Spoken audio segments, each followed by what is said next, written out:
ধীরে ধীরে বাড়ছে তাপমাত্রা, বাড়ছে বাজারে তরমুজের চাহিদাও। চৈত্র মাস শুরু হয়েছে, শীত ইতিমধ্যে বিদায় নিয়েছে।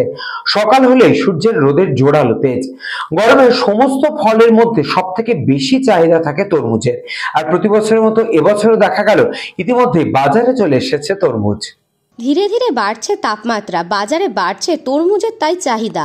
চৈত্র মাসের শেষ অন্তিম লগ্ন, ইতিমধ্যেই শীত বিদায় নিয়েছে।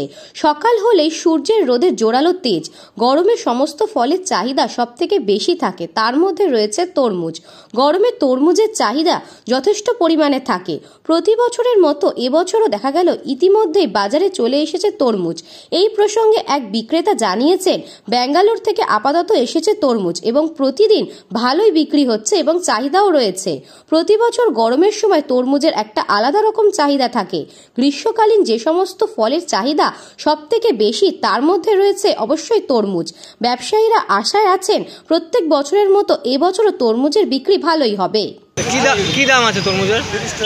কেমন বিক্রি হচ্ছে? এই তরমুজগুলো কোথা থেকে এসছে? ব্যাঙ্গালোর থেকে।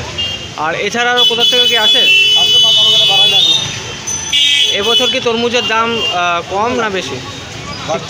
বাড়তে পারে। কেমন চাহিদা আছে বাজারে?